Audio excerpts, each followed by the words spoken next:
Good afternoon, everyone. I'm going to start with a travel announcement. Secretary Blinken will travel to Paris, France, and Brussels and Leuven, Belgium, April 1st to 5th to underscore our commitment to the NATO alliance, strengthening transatlantic partnerships, and addressing global challenges.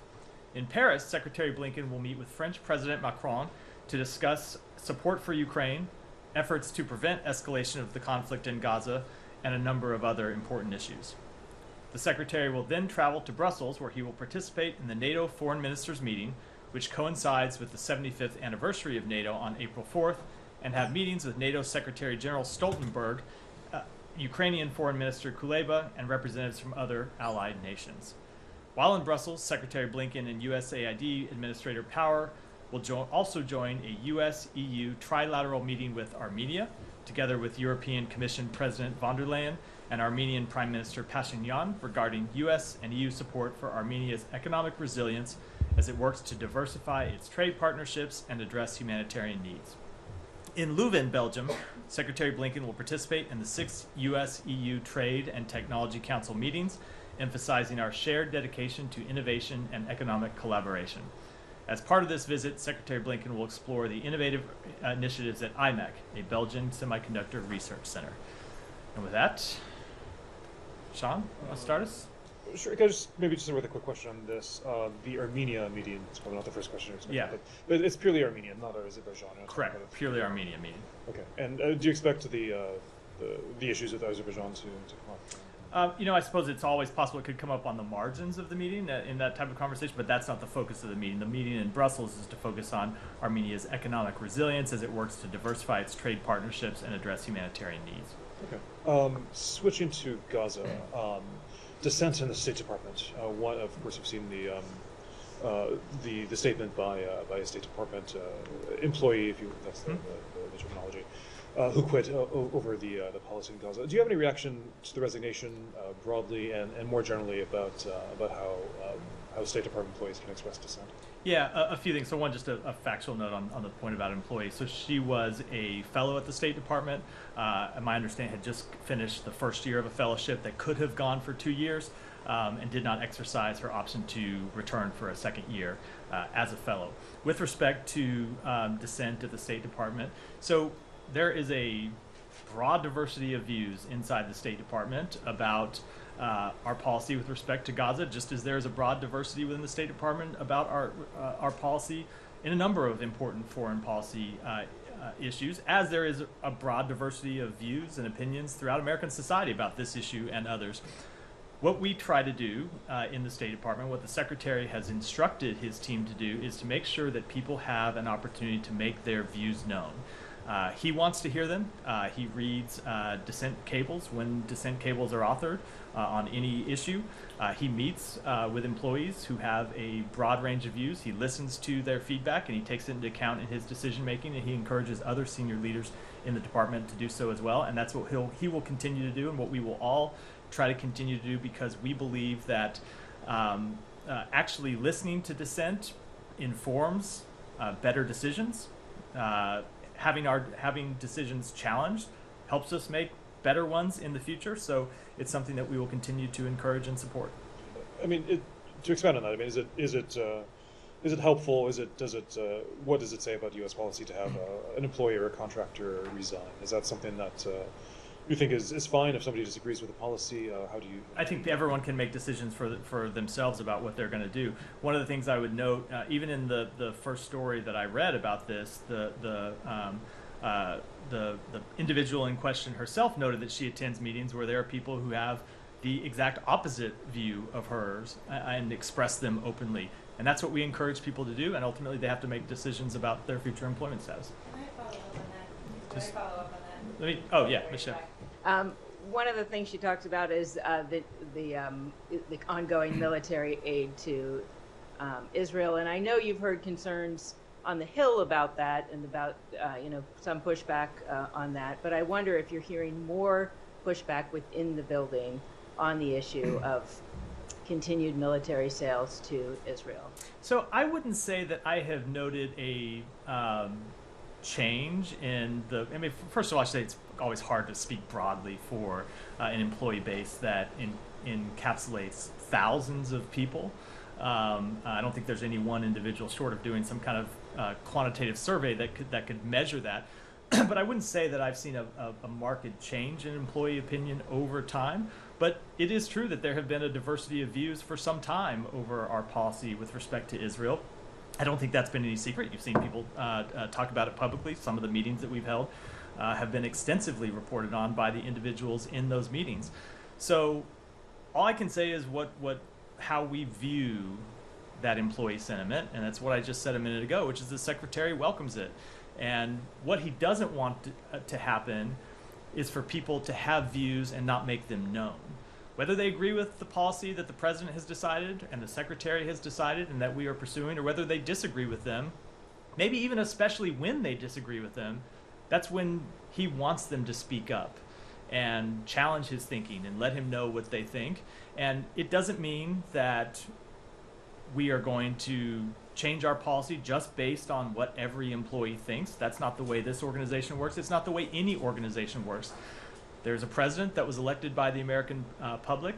There is a secretary who was appointed by the president and confirmed by the United States Senate, who have the responsibility to make policy decisions based on what they believe is in the national security interests of the United States, and they will continue to do that. And they are the only ones that can do that. But they do want to take into account the feedback that they get from employees, whether that is feedback where they agree or disagree with the decisions that they make.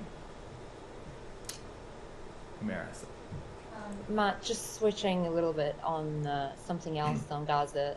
NBC is reporting that Netanyahu's office has sought to reschedule the meeting that was supposed to happen this week in Washington, and that it might happen as early as next week. Do you have anything on that at all? I can't confirm that exact report, but I can say that we do think it's important that that meeting happen.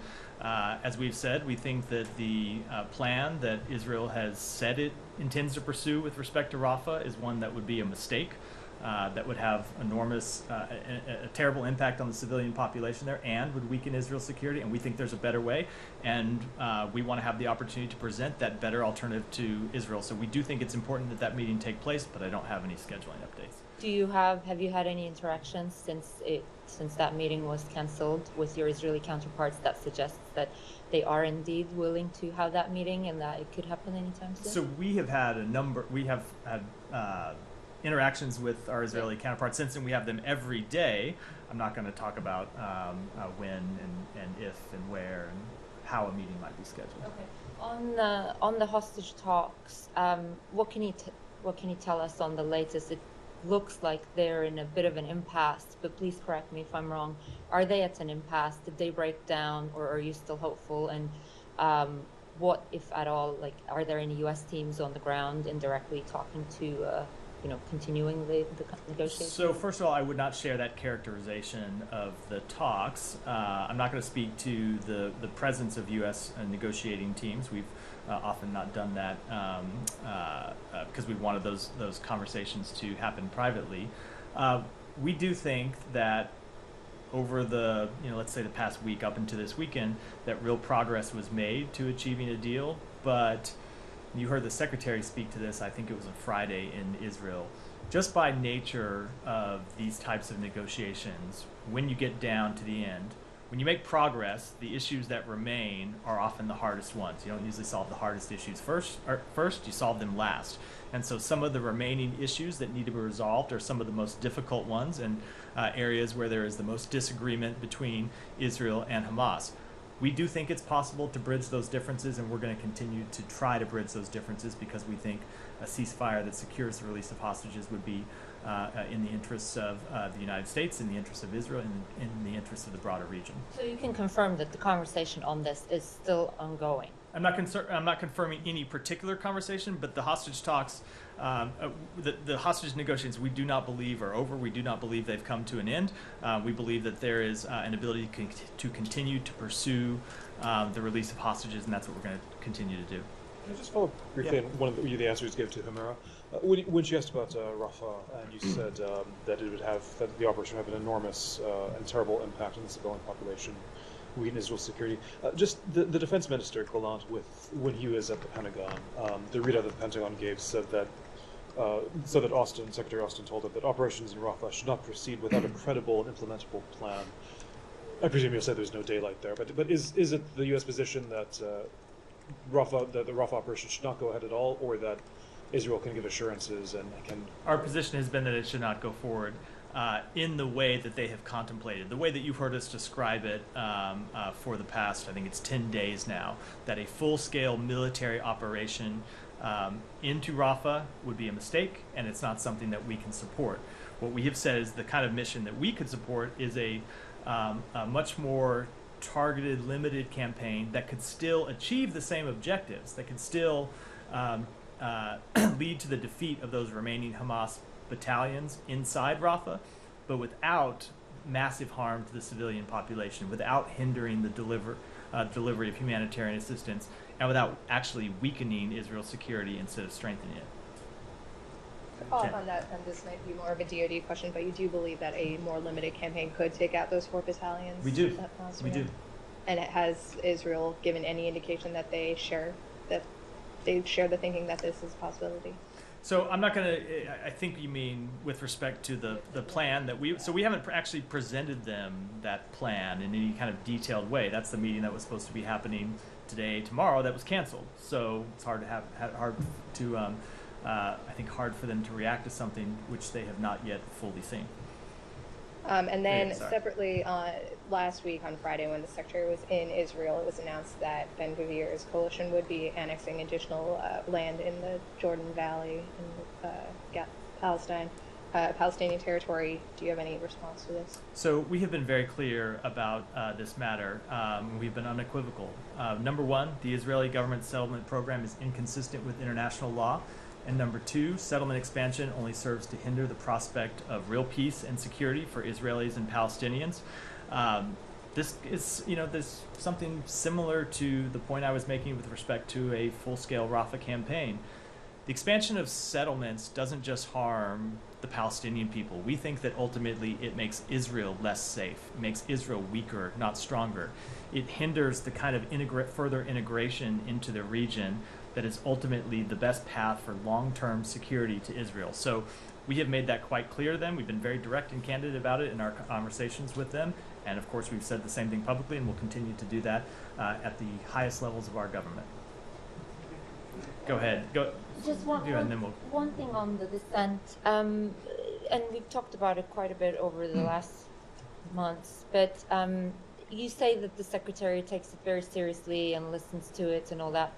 But we have seen no change in U.S. policy in a way that shows us that dissent or that feedback or that disagreement is taken into account.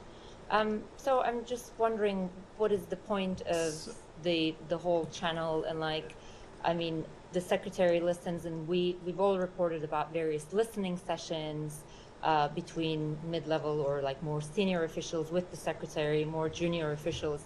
If it's being heard, but if it's not taken into account in the policy at all, then don't you think it's a little bit pointless? So I would disagree with that completely. It is taken into account in the policy-making process.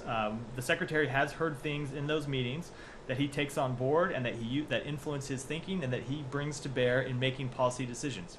Now, if what you mean is, are we going to execute a complete reversal of the policy that we implemented, or are we going to implement exactly some of the policies that the people in these meetings have called for? That's not how. That's not how this process works. That's not how government works, and that's. I would just say, that's not how any organization works. I dare say any of the media organizations in this room, if reporters go to their bosses and offer feedback, and the bosses say, "Well, that's a good point. We're going to take that to bear. But on the larger policy, this is the decision that we have made."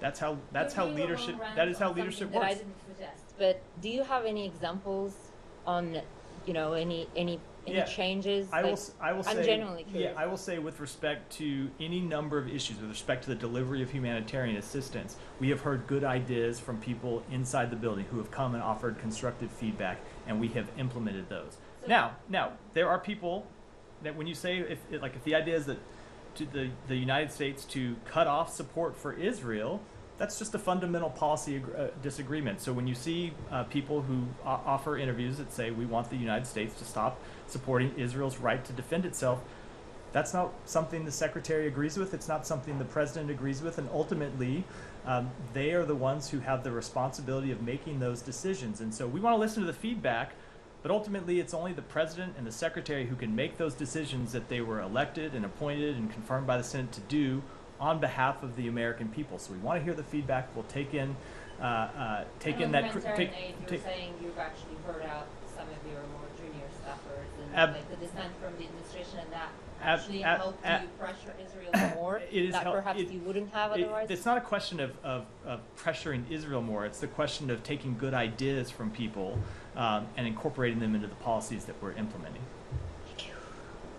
Thank you. Matt, on Jennifer's point on the land expropriation that Israel just did in the Jordan Valley, now that they expropriated or stole, whatever you want to call it, 8,000 dunams, which is roughly 2,000 acres. Now, this may be somebody's backyard in Texas, but the West Bank is a big chunk. It's a huge piece of land. And also, not the same amount, but the similar amount in Bethlehem.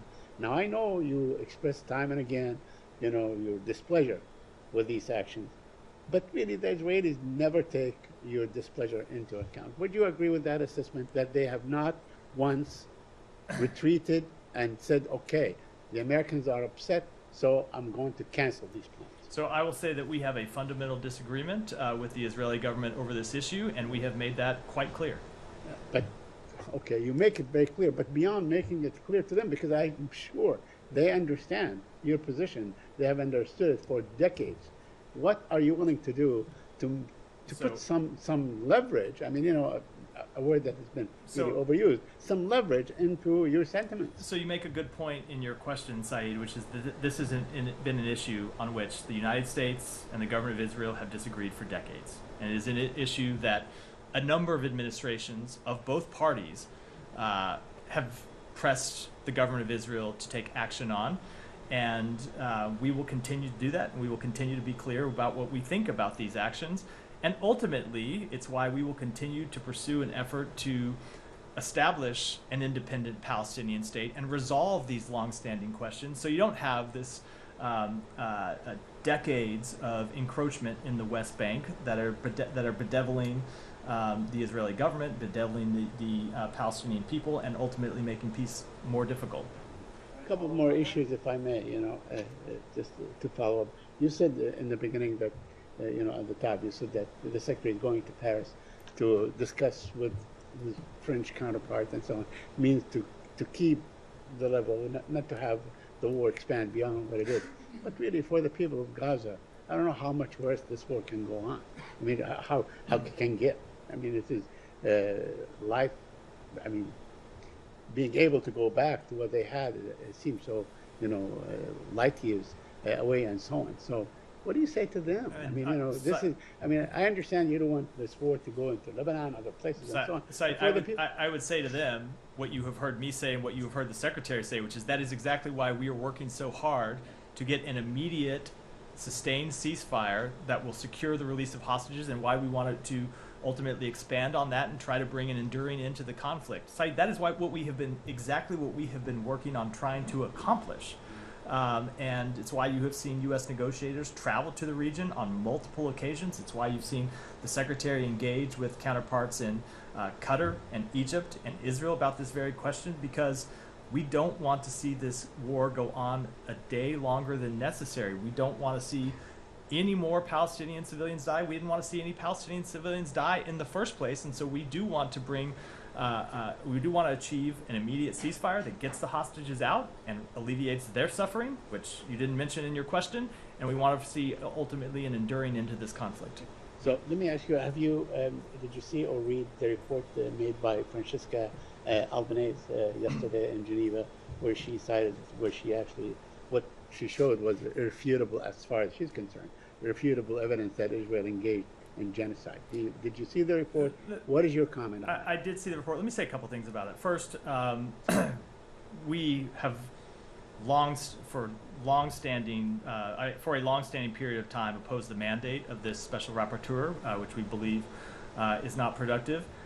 And when it comes to the individual who holds that position, I can't help but note a history of anti-Semitic comments that she has made that have been reported, and she has, and comments she made in December that appeared to justify the attacks of October 7th. So I think it's important to take that into account. But with respect to the report itself, we have made clear that we believe that allegations of genocide are unfounded. But at the same time, we are deeply concerned by the number of civilian casualties in Gaza, and that's why we have pressed the government of Israel on multiple occasions to do everything it can to minimize those civilian casualties. Yeah, well, she's been getting a lot of death threats and other threats and so on, because people think she made anti-Semitic comments and so on. Let me just go. Oh, sorry, hold on. You can't make a comment like that without letting me respond. Obviously, death threats against anyone are inappropriate. All right. Let me ask you also about the, you're talking with the Israelis about a different way of going after the operatives or leaders of Hamas and Rafa rather than a full-scale invasion. I mean, two things on this. One is, of course, Mr. Netanyahu said that, by April, come what may, they're going to go in to Rafa. But that aside, how do you envision this? I mean, we're talking about a city that is, the population before October 7th was 250,000. Now it's 1.4 million people. It is, and allegedly all the operatives operate out of tunnels and so on. So you envision, let's say, forces like the Delta Force or similar forces, Israeli forces and so on, going in, while these people are so crowded being there. How would they do it? How would this really happen when you have such... Hold on, I got the question. Okay. I appreciate your request to be invited into the meeting where we would brief on these exact options to the government of Israel, but I think I'm going to decline to make those public before, and certainly before we can talk to the government of Israel about them. Alex, go ahead. A couple of questions about the trip, going back to Armenia trilateral meeting. You probably have seen the Azeri reaction this morning in response to yesterday's comments. They called it dividing, quote unquote. They said the US and the EU might share responsibility for potential escalation following this meeting. What was your reaction? I have to follow. I obviously would not agree with those comments. The focus of this meeting is on economic resilience to help Armenia diversify its trade partnerships and address humanitarian needs. I fail to see why that would be escalatory or would be of concern to any country in the world. Can you walk us through what went into the decision to establish this trilateral format? How much of Armenia's decision to stay away from Russia has pursued the EU pathway treatment this meeting? I don't have any further comment other than what I just said. Paris leg of the trip. You might have seen the Bloomberg's report this morning that the U.S. has been angry at President Macron over his statements, to send Western troops to Ukraine. Do you have a reaction? Will that be discussed between the Secretary and President Macron? I don't have any reaction to that report, and I'm not going to preview the meeting in detail, but of course we have made clear that the United States is not going to send any troops to Ukraine. And finally, on Russia, I know I'm beating the dead horse. And I should add that, of course, that President Macron is the head of a longtime ally of the United States. We work productively with him on a number of matters, including support for Ukraine. On that point, is it about the U.S. objecting sending American soldiers to Ukraine, or are you objecting? I don't even know Western what. soldiers altogether? I haven't read the report you're talking about. I don't know who I'm guessing anonymous officials quoted is, so I'm certainly not going to comment on it. Fair enough. And finally, on Russia, I know I'm beating the dead horse here, but do you have any reaction to Rafa's latest comments today? She, doubled it down. She said the U.S. actually created the West has created the ISIS. Your initial rejection of Ukrainian involvement to Moscow concept was too soon, was suspicious, and she said that she has extremely hard time understanding how ISIS could conduct that sort of terror. So I've seen those comments, as well as comments from President Putin, as well as comments from others claiming that any host of countries were behind this terrorist attack, and I think it's clear that these claims are categorically false. I think the Russian government knows that the claims are categorically false. Ukraine wasn't behind these attacks. The UK wasn't behind these attacks. The United States wasn't behind these attacks. In fact, the United States warned Russia about the possibility of these attacks in advance, because we wanted to see that if the attacks could be averted and ultimately prevent a loss of life from the Russian people or by the Russian people. So I would say that these comments from multiple Kremlin officials are irresponsible, they're cynical, and it's just another example of President Putin and the rest of his team exploiting a national tragedy to try to justify the illegal war against Ukraine. Thank you. Thank you so much, ma'am. I will go back to the UN Security Council resolution, which was adopted Monday. Yesterday, you said it should be implemented, but at the same time, you're also saying it's non-binding. So I don't understand. Can you explain how this resolution will be implemented while you are so we believe it. Oh, sorry. Sorry. Can you say the last part? Because I interrupted you and then walked all over your words as I would tell my kids. How this can be implemented while you are calling it non-binding? We believe it can be implemented through a ceasefire agreement that secures the release of the hostages, which is what we are trying to pursue through negotiations. If you look at the resolution, it called for a number of things: a ceasefire and the release of hostages, and we think both of those goals are important. And that's what we're trying to implement through the negotiations that have been ongoing with the government of Israel, with the government of Egypt, and the government of Qatar. But, I mean, are you still calling it non-binding? I spoke to this yesterday. We believe it's non-binding, that it doesn't impose any new legal obligations on any of the parties, but we do believe it should be implemented, and we are working to try and see that it is implemented through a ceasefire agreement that secures the release of hostages. Just one more on that. Secretary Blinken and President Biden has been emphasizing the importance of the rules-based international order as the core of American foreign policy. And, the core of the rules-based order is the UN Security Council resolutions, which essentially represents the international law. So do you think calling a UN Security Council resolution non-binding contradicts with your commitment to rules-based order? No, and I think if you look at exactly what we have meant by those comments, we're just offering an exact legal definition of what the resolution does and does not impose. But it does not change our belief in the importance of the UN Security Council resolution or the UN Security Council, and our belief that UN Security Council resolutions should be implemented, including this one. This one and the previous ones, like all the UN Security Council resolutions. With respect, yes, of course, all of them. If you're referring to ones that we vetoed, obviously we don't believe those did not pass the UN Security Council. Yeah. On the issue of non-binding, is it the view of the administration that UN Security Council resolutions in general are non-binding? I mean, every time North Korea does something, there's always a statement that North Korea is out of compliance with UN Security Council resolutions. Should the North Koreans read what's happening here and say, well, this is just...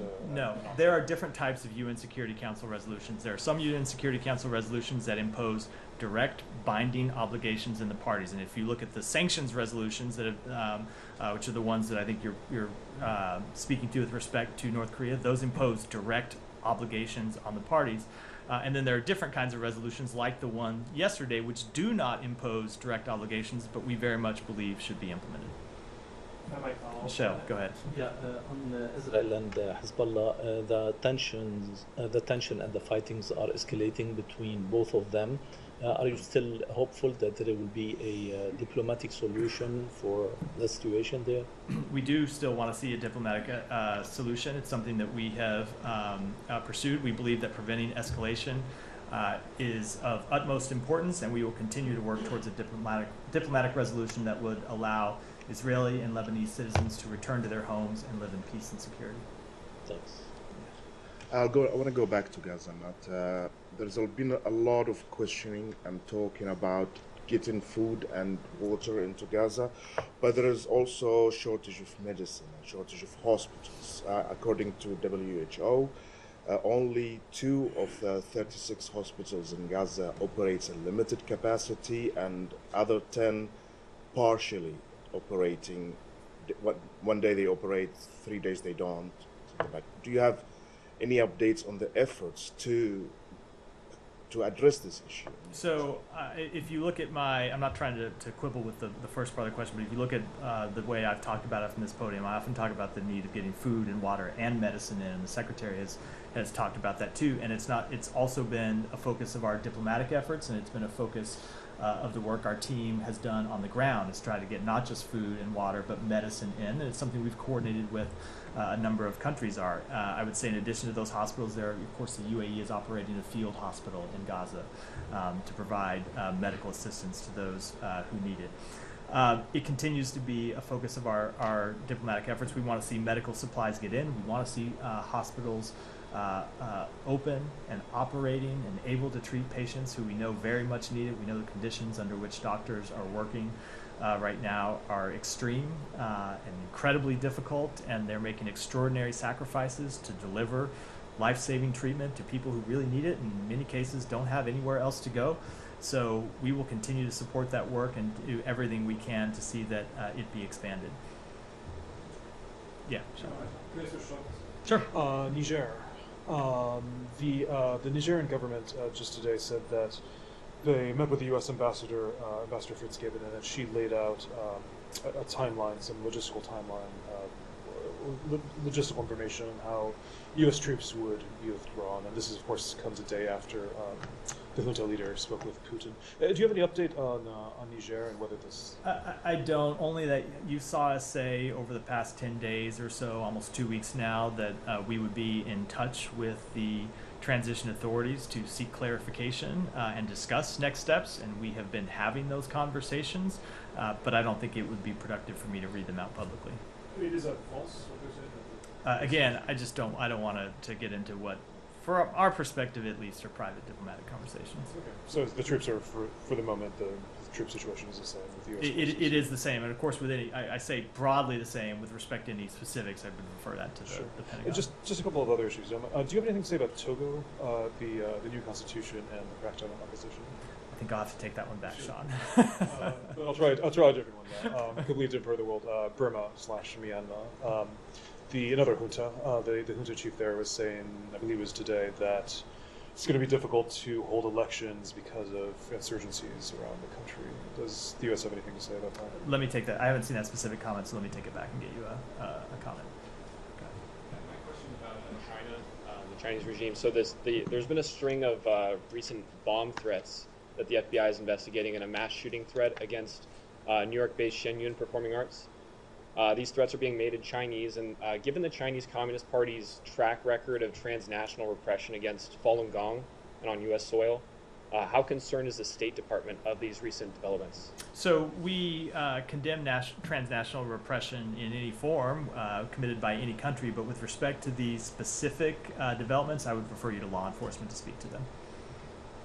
Thanks, Matthew. This is on the Baltimore Bridge.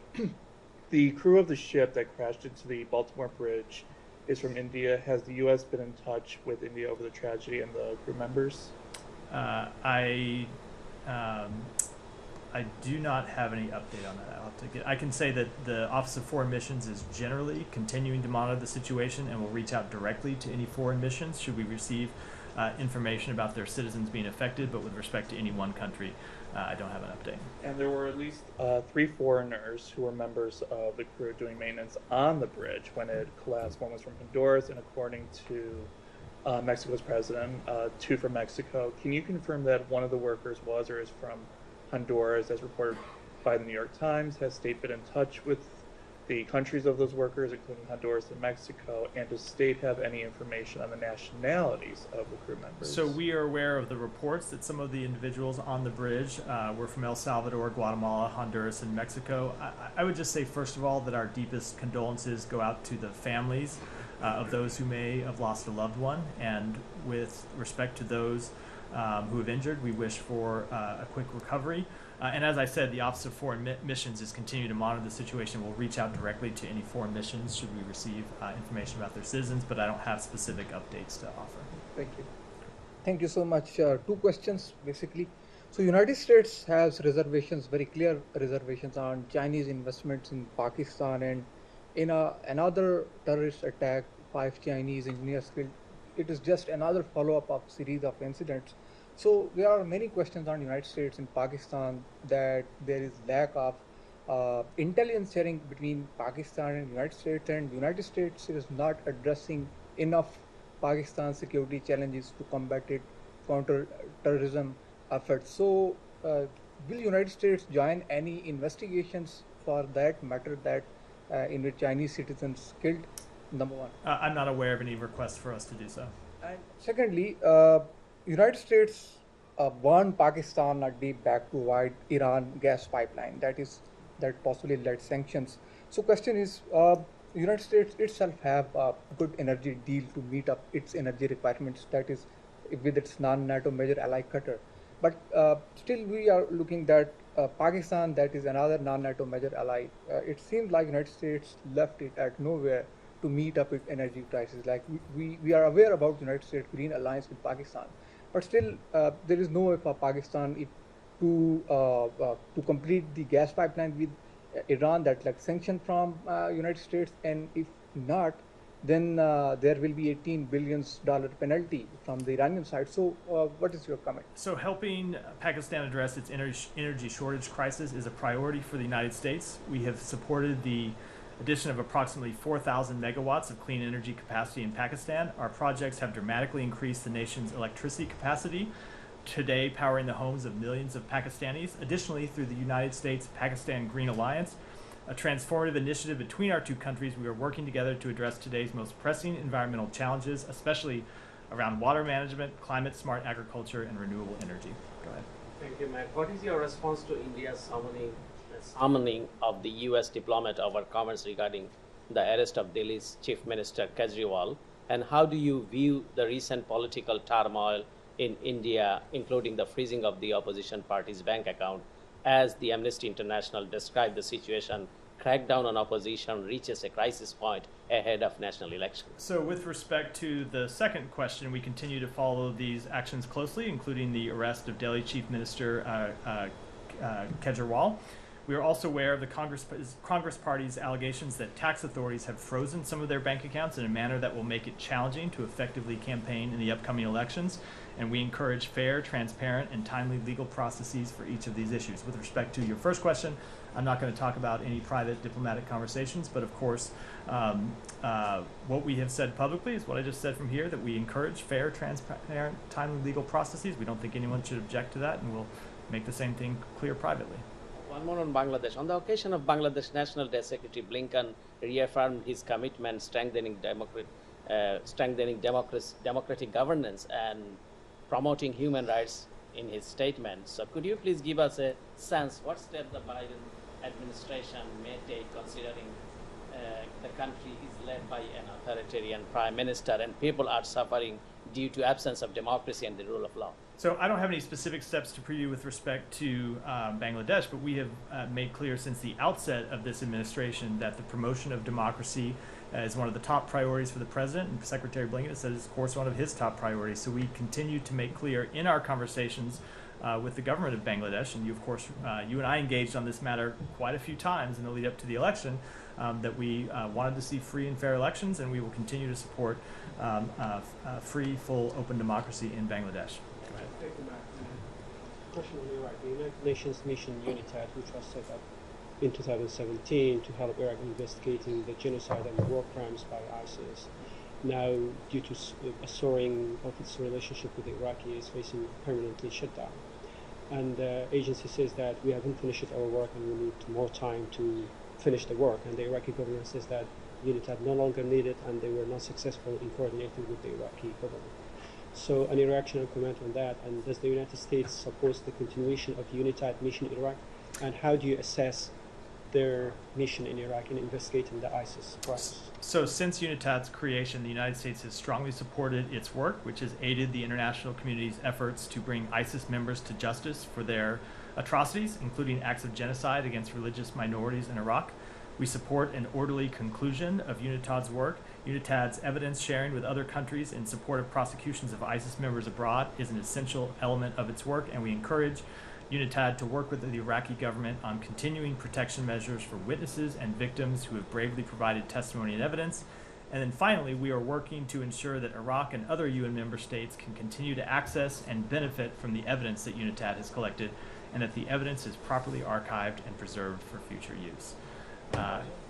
Yeah, go ahead. Before I get to my question, just to follow up on Saeed and some other people. Can I get a yes or no as to whether or not the U.S. accepts the Geneva Conventions as applying to the occupied Palestinian territories? We, of course, accept the Geneva Conventions. Go ahead. Okay, I wasn't able to get that before. Thank you. Francis Boyle, who successfully represented Bosnia and Herzegovina at the International Criminal Court, as well as Craig Mokhiber, a former UN official who resigned in protest, given the ICJ orders against Israel and given the UN resolution this last week that demanded an immediate ceasefire, are arguing that what is needed now is uniting for peace procedure at the General Assembly.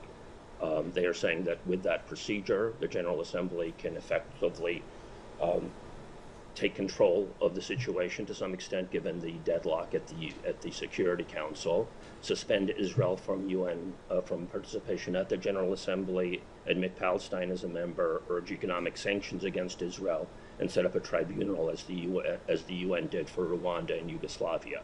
What would the U.S. do if the General Assembly did that? So I would say, first of all, I would reject the premise that there is deadlock at the UN Security Council. We just saw the UN Security Council pass a resolution this week on this very question. And with respect to with respect to any effort at the General Assembly to expel Israel, no, obviously that's expel. It's to suspend. To suspend Israel, it's not something that we would support. Ultimately, we believe that the resolution to this conflict is something that can be done through direct negotiations, which is what we have pursuing to achieve an immediate ceasefire that secures the release of hostages and allows humanitarian assistance to flow into the Palestinian people, and we would like to see that expanded, this initial ceasefire, into something more durable and lasting that ensures Hamas's defeat and establishes long-lasting, durable peace for Israel and the Palestinian people. Thank you for the response, but just if I might, I'm going to take one here. And then Thank you, Matt. Go ahead. Thank you, Matt. Guardian reported something which I reported, and Ms. Karine at the White House didn't like it, but I'm sure now at least Ms. Karine and you both would agree that President Biden had sacrificed his vote bank to keep the U.S. national policy intact. And this is, I'm saying with regard to the Guardian, saying that the Afghans who have brought to the U.S., they are not going to vote for the President Biden because of the Afghanistan foreign policy. More than millions of girls are out. The Pakistanis are not, the millions of Pakistanis in the U.S. are not going to vote for President Biden because of the policy over there.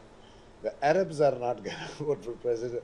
So is it correct to say that President Biden, because of the national interest and because of his failure on the foreign policy, he is pretty much from all the expatriates of these countries that I mentioned, they are not going to be voting for him? So there are a number of premises to that question I reject, but I can't really do so in a detailed way, in a way that discusses an election, something I'm obviously not going to do from the State Department podium. So I think I'll decline to comment other than note my disagreement with that premise. And with that, we'll wrap for today. Thanks, everyone.